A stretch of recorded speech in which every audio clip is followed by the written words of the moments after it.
हर इंसान की अपनी एक अलग पहचान होती है। कोई अच्छा गाता है तो कोई अच्छी पढ़ाई में माहिर होता है। लेकिन सोचिए, अगर कोई इंसान ठगी करने में माहिर हो और ऐसी महारत हासिल की हो जिसके चलते न केवल देश में बल्कि विदेश में भी उस व्यक्ति की ठगी की किस्से सुनाए जाते हो। जी हाँ, यह एकदम सच है। टकले इंसान को कंघी बेच देने का हुनर हर किसी के पास नहीं होता है, लेकिन इसका हुनर नटवर लाल में बखूबी था। नमस्कार दोस्तों, मैं पंकज गोस्वामी हाजिर हूँ सिवान की एक नई कहानी लेकर। नटवर लाल की गिनती भारत के प्रमुख ठगों में से होती है। बिहार के सिवान जिले के जीरादेई गांव में जन्मे नटवर लाल ने बहुत से ठगी की घटनाओं से बिहार, उत्तर प्रदेश, मध्य प्रदेश और दिल्ली की सरकार को वर्षों परेशान रखा। भारत के मशहूर ठग नटवर लाल का असली नाम मिथिलेश कुमार श्रीवास्तव था। इनका जन्म 1912 में बिहार राज्य के सिवान नाम के जिले के बंगरा गांव में हुआ था। नटवर लाल एक प्रसिद्ध भारतीय शख्स थे जिसने ठगी करते हुए ताजमहल, लाल किला, राष्ट्रपति भवन और यहाँ तक कि सांसद भवन तक को कई बार सरकारी कर्मचारी बनकर बेच दिया था। नटवर लाल का जन्म सिवान के बंगरा गांव में एक रईस जमींदार जिनका नाम रघुनाथ श्रीवास्तव था, उनके घर हुआ था। मिथिलेश कुमार से नटवर लाल बनने की दो अलग अलग कहानियां हैं। पहली कहानी के मुताबिक बिहार के सिवान जिले के बंगरा गांव का रहने वाला मिथिलेश कुमार श्रीवास्तव धनी जमींदार रघुनाथ प्रसाद का बड़ा बेटा था। मिथिलेश पढ़ने में एक औसत छात्र था। पढ़ाई के बजाय फुटबॉल और शतरंज में उसकी रुचि ज्यादा थी। कहते हैं कि मैट्रिक की परीक्षा में फेल होने पर मिथिलेश को उसके पिता के द्वारा बहुत मारा गया, जिसके बाद वह कलकत्ता भाग गया। उस समय उसकी जेब में मात्र 5 रुपये थे। कलकत्ता में मिथिलेश ने बिजली के खंभे के नीचे पढ़ाई की। बाद में सेठ केशव राम नाम के एक व्यक्ति ने मिथिलेश को अपने बेटे को पढ़ाने के लिए रख लिया।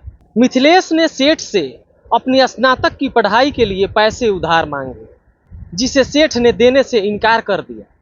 सेठ के इनकार करने से मिथिलेश इतना चिढ़ गया कि उसने रुई की गांठ खरीदने के नाम पर सेठ से 4.5 लाख रुपए ठग लिए।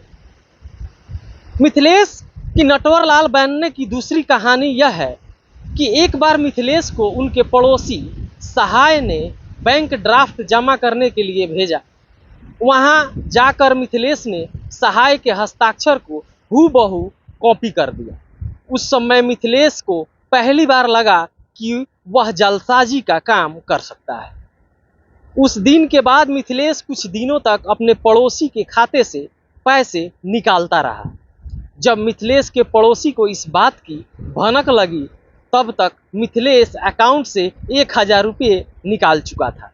मिथिलेश ने सैकड़ों लोगों को धोखा दिया और करीब करीब 50 से अधिक नामों का इस्तेमाल किया करता था। वह हमेशा ठगी के लिए शहर बदलता रहता था।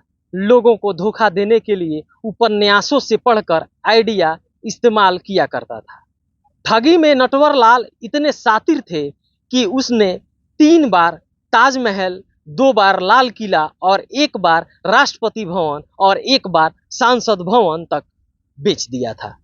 राष्ट्रपति राजेंद्र प्रसाद के फर्जी साइन करके नटवर लाल ने सांसद भवन को बेच दिया था। उस समय सारे सांसद वही मौजूद थे जिस वक्त सांसद भवन को बेचा गया। कहते हैं कि नटवर लाल के 52 नाम थे। उन्हीं में से एक नाम नटवर लाल था। सरकारी कर्मचारी का भेष धरकर नटवर लाल ने विदेशियों को ये सारे स्मारक बेचे थे। इनकी ठगी पर मिस्टर नटवर लाल फिल्म भी बन चुकी, जिसमें अमिताभ बच्चन ने इनका रोल निभाया था। नटवर लाल प्रसिद्ध हस्तियों के हस्ताक्षर बनाने में माहिर थे। यह भी कहा जाता है कि उन्होंने कई बड़े उद्योगपतियों को भी धोखा दिया था।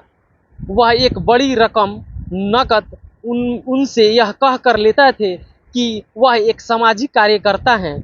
उसने नई दुकानदारों को लाखों रुपये का चूना लगाया। दुकानदारों से बड़ी संख्या में सामान लेकर उन्हें नकली चेक और डिमांड ड्राफ्ट द्वारा भुगतान किया करते थे। दिल्ली का कनॉट प्लेस सुरेंद्र शर्मा की एक घड़ी की दुकान थी। एक दिन सफ़ेद कमीज और पैंट पहने एक बूढ़ा आदमी घड़ी की दुकान पर जाता है और खुद का परिचय तत्कालीन वित्त मंत्री नारायण दत्त तिवारी का पर्सनल स्टाफ डीएन तिवारी के रूप में देता है और दुकानदार से कहता है कि प्रधानमंत्री राजीव गांधी के दिन अच्छे नहीं चल रहे हैं। इसलिए उन्होंने पार्टी के सभी वरिष्ठ लोगों को समर्थन के लिए दिल्ली बुलाया है और इस बैठक में शामिल होने वाले सभी लोगों को वो घड़ी भेंट करना चाहते हैं। तो मुझे आपकी दुकान से 93 घड़ी चाहिए। दुकानदार को पहले तो इस आदमी की बातों पर शक हुआ, लेकिन एक साथ इतनी घड़ियों को बेचने के लालच से खुद को रोक नहीं पाया। अगले दिन वो बूढ़ा आदमी घड़ी लेने दुकान पहुंचा। दुकानदार को घड़ी पैक करने की बात कह एक स्टाफ को अपने साथ नॉर्थ ब्लॉक वह जगह है जहां प्रधानमंत्री से लेकर बड़े बड़े अफसरों का ऑफिस हुआ करता है, वहां ले गया। वहां उसने स्टाफ को भुगतान के तौर पर 32,829 रुपये का बैंक ड्राफ्ट दे दिया। 2 दिन बाद जब दुकानदार ने ड्राफ्ट जमा किया तो बैंक वालों ने बताया कि वो ड्राफ्ट फर्जी है। फिर दुकानदार को समझ आया कि वो बूढ़ा आदमी ही नटवर लाल था। इसके बाद वित्त मंत्री वीपी सिंह तो कभी वाराणसी के जिला जज का नाम तो कभी यूपी के सीएम के नाम पर नटवर लाल अलग अलग शहर में दुकानदारों को चूना लगाता रहा। नटवर लाल को 9 बार गिरफ्तार किया गया था, लेकिन हर बार वह जेल से भागने में सफल रहता था। उसे जालसाजी के 14 मामलों के लिए दोषी ठहराया गया था और 113 साल की सजा सुनाई गई थी, लेकिन उसने मुश्किल से 20 साल जेल में बिताए थे।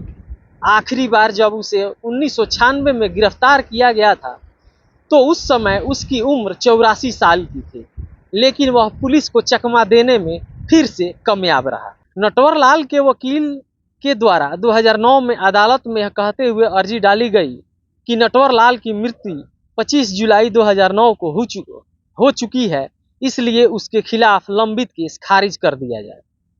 नटवर लाल के छोटे भाई गंगा प्रसाद जो कि गोपालगंज में रहते हैं, उनका भी कहना था कि नटवर लाल का अंतिम संस्कार रांची में कर दिया गया है, परंतु आज तक इसके कोई पुख्ता सबूत या सरकारी दस्तावेज उपलब्ध नहीं है।